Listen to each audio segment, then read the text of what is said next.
জাতীয় পার্টিকে কিন্তু এখন পর্যন্ত নিষিদ্ধ করা ওইভাবে যায় নাই। কিছুক্ষণ আগে বন্দুকলা গাড়ি দেখেছেন না, এখান থেকে টহল দিয়ে গেছে।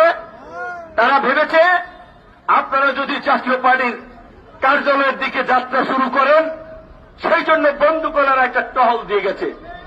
তাহলে জাতীয় পার্টিকে বন্দুক দিয়ে পাহারা দেওয়া হচ্ছে।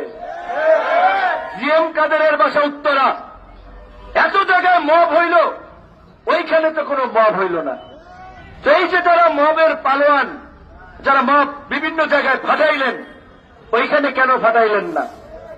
আপনারা সিলেক্টিভ মব করছেন, ফায়দা নেওয়ার জন্য, ধান্দা নেওয়ার জন্য অনেক জায়গায় মব করা হচ্ছে।